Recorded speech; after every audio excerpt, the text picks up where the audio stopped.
This is how I play the game!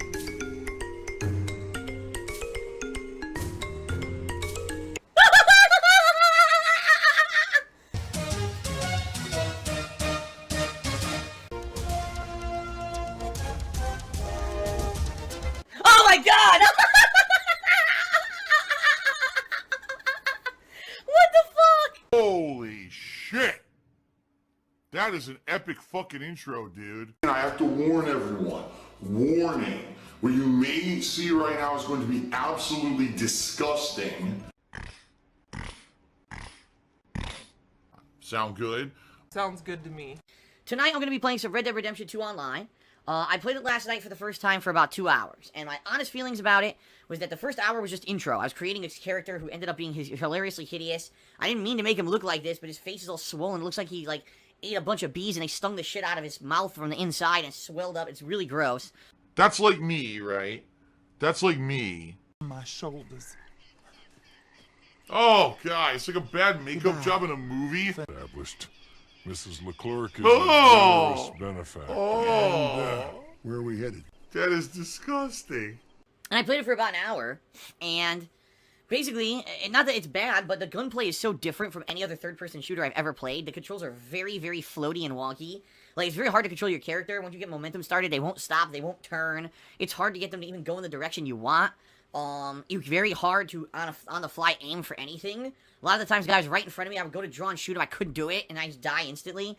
Apparently, there's a way to basically work on a headshot, and get a headshot and almost instantly kill people every time. I haven't figured it out yet, because I keep trying, and it just doesn't work for me. But basically, it was kind of meh. From what I played last night, it wasn't bad, and I definitely know if I keep playing it, I'll get better at it. No. Fuck you. You're a liar.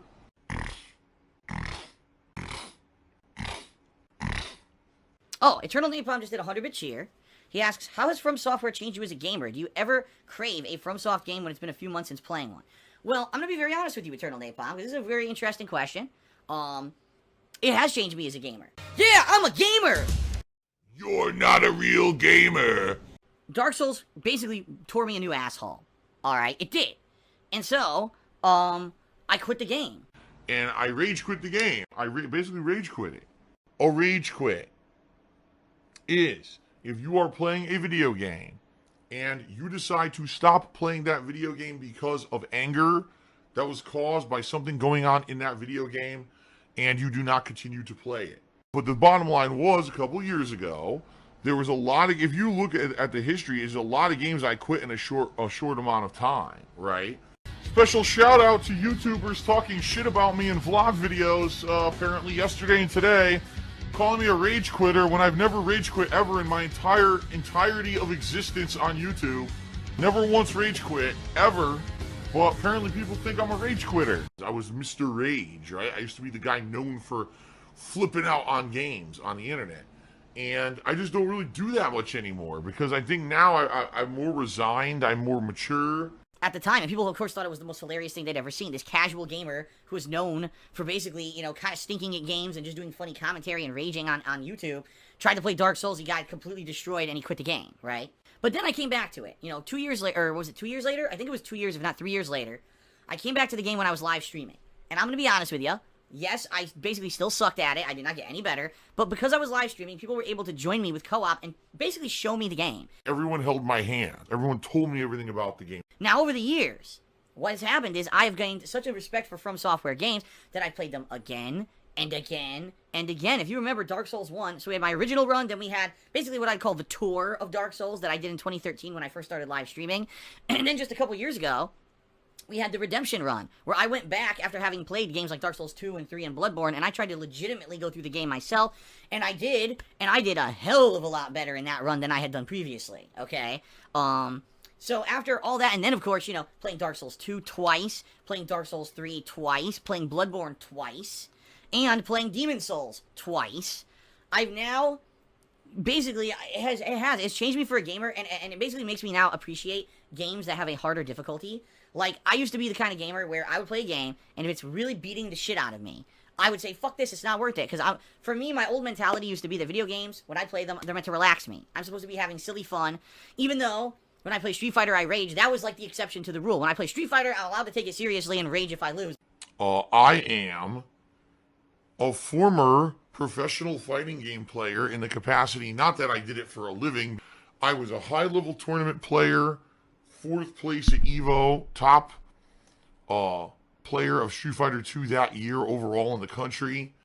And then after that, years I had won, qualifiers, various qualifiers for EVO, and, done pretty good in tournaments overall in Street Fighter 2 over the years. But outside of that, if I'm going to play a video game, I'm supposed to be relaxing. I'm supposed to be getting, some kind of stress relief out of it. And if I'm playing a game that's beating the shit out of me, I don't really get that stress relief. In fact, it's just creating more stress, right? But now, now that I play these games, I basically don't approach it like that anymore. And having, like I said, the newfound respect that I do, and of course the fact that I'm much better at them now. What? What? This guy's a pathological liar. Now I play a lot more carefully, apprehensively. I don't just walk straight into danger. And, now that I kind of know how the From Software formula works, I've definitely matured and grown as a gamer. And I do feel that being the person I am today, I'm a very different person than I was when I started back in the day. Wow. Your boy Jermaine says, so just for you who are watching on YouTube today, Stan Lee passed away. Very sad day. But your boy Jermaine just said, it'll be fun when people start asking, how did he die? Oh, his shoot didn't work. Oh, he got trampled at a Metallica concert. Yeah, Stan Lee was doing these crazy things. But you know what? Back in the day when I started on YouTube, that was a different era. That was 10 years ago. People were looking for something totally different. They got it with me. And now over the years, I've changed and matured into a much better person and a better gamer, and people like that about me, and that's why they still hang out with me versus, those who don't, those who, oh, well, Phil changed for the worse. Like, no, but if today I was the same person I was 10 years ago, I wouldn't even be allowed on YouTube or Twitch. Things have changed so much, right? Since back then, so much, that there's just no way that we'd be able to do the same kind of thing. You know what I mean? It just wouldn't be viable. I think it's pretty cool, and thanks for the question. That's a great question, Eternal Napalm. Yeah, I definitely think From Software games actually changed me as a gamer. It made me appreciate games of high difficulty level. King of hypocrisy. Anything for this, right? Alright, shout out to Storm Raider 48 who says, my Patreon needs an update. It says, Ask the King is once a month, and my YouTube is demonetized. Actually, it does not say my YouTube is demonetized. It says my YouTube was demonetized in the summer. It just doesn't say that it eventually got monetization back. As for Ask the King saying it's once a month, you may perfectly be right. I might have to check that. It is every other month, and it has been every other month for 2 years. So, yeah, maybe I need to update the wording there. You're absolutely right. Stop being lazy, and maybe that shit won't happen. I'm just saying. Third Eye the Third Cheer, there we go. You need to break my man after the $16,000 goal clears. You need to take at least 5 days off. Go see something beside your street with white vans and backyard full of wildlife. I would love to do that. I doubt I'll ever be able to. I'm serious. Like, at this point, even if overnight I were to be gifted the amount of money that would pay my taxes for next year, and I were able to say, wow, the big weight off my shoulders, guess what? The bill's still got to be paid, man. All the debt that I'm in has to continuously be paid down. What I have to do, here's the truth of the matter.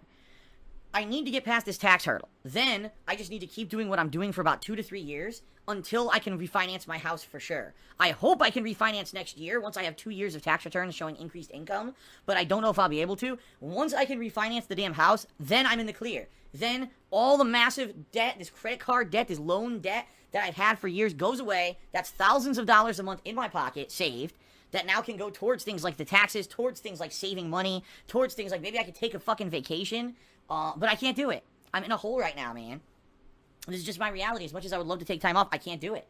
I have to be here every day, as much as I can. And, the 1 day a week that I do take off with Kat is very, very taxing on, because that's a day I don't make any money on stream, man. But, I have to do it for just sanity's sake, or else we wouldn't be spending any time together.